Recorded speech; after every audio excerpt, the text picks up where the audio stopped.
আমি এখন দাঁড়িয়ে আছি মধ্য কলকাতার কলেজ স্ট্রিট বইপাড়ায়। তো এটা হচ্ছে কলেজ রো। দেখাচ্ছি আপনাদের রাস্তাটা। এই কলেজ রোয়ের বাঁ দিক দিয়ে একটু একটা সরু গলিপথ আছে, সেই গলিপথটি দেখাবো আপনাদের কতখানি সরু গলিপথ সেটি।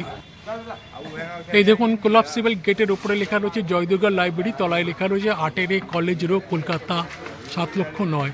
আর এখানে আরেকটি প্রকাশনী অফিস দেখাচ্ছি, প্রতিভা প্রকাশনী। এটা হচ্ছে 7 কলেজ রো, কলকাতা 7,09,000। এই রাস্তাটা হচ্ছে কলেজ রো। আর এই কলেজ রোড থেকে একটু এগিয়ে বাঁদিকে একটা সরু গলিপথ আছে। সেই গলিপথটি খুব বেশি হলে 1 ফুট চওড়া হবে, আপনাদের দেখাচ্ছি। এই দেখুন, কলেজ রো থেকে আমি এমন একটা জংশনে দাঁড়িয়েছি। এই বাঁদিকে একটা গলিপথ আছে, এখানে বিভিন্ন পাবলিশারের অফিস আছে, বিভিন্ন বই সংক্রান্ত নানা রকম কাজকর্ম এখানে হয়। আর একটা সরু গলিপথ দেখুন, এই ভদ্রলোক বেরিয়ে এলেন, আমি ঢুকছি। দেখুন গলিপথটি কতখানি সংকীর্ণ, দেখুন কতখানি সরু। এই জায়গাটা হয়তো 2 ফুট হবে, কিন্তু এই যে বাঁদিকে টার্ন নিচ্ছে, এই যে গলিপথটি এই দেয়ালে ধাক্কাকে এই বাঁদিকে টার্ন নিচ্ছে, এই গলিপথটা দেখুন খুব বেশি হলে এখানে 1 থেকে 1.5 ফুট মতন চওড়া হবে এই গলিপথটা। এই গলিপথের কোনো নাম নেই, দুপাশে উঁচু উঁচু বাড়িঘর, আর তার মাঝখানে এই সরু গলিপথটি তৈরি হয়েছে।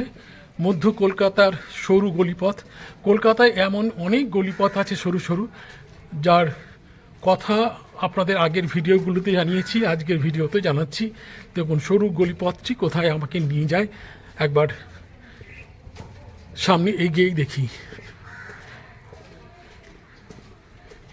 এই যে এইখানটা আবার বেশ চওড়া হয়ে গেছে রাস্তাটা।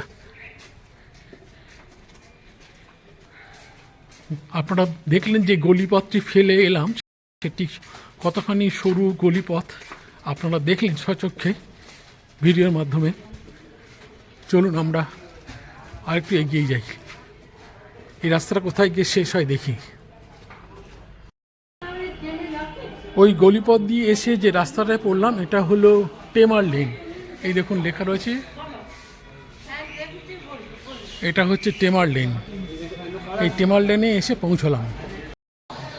এই টেমার লেনে একটি বাড়ি আপনাদের দেখাই, সাবেকি ধরনের বাড়ি। আপনারা প্রবেশপথের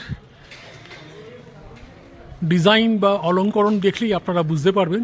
দেখুন এখানে লেখা রয়েছে ঈশান ভবন, আর এখানে নানা রকম নকশা রয়েছে, লোহার ঢালাই লোহার ডিজাইন রয়েছে। আর এইদিকে লেখা রয়েছে 17 টেমার্স লেন।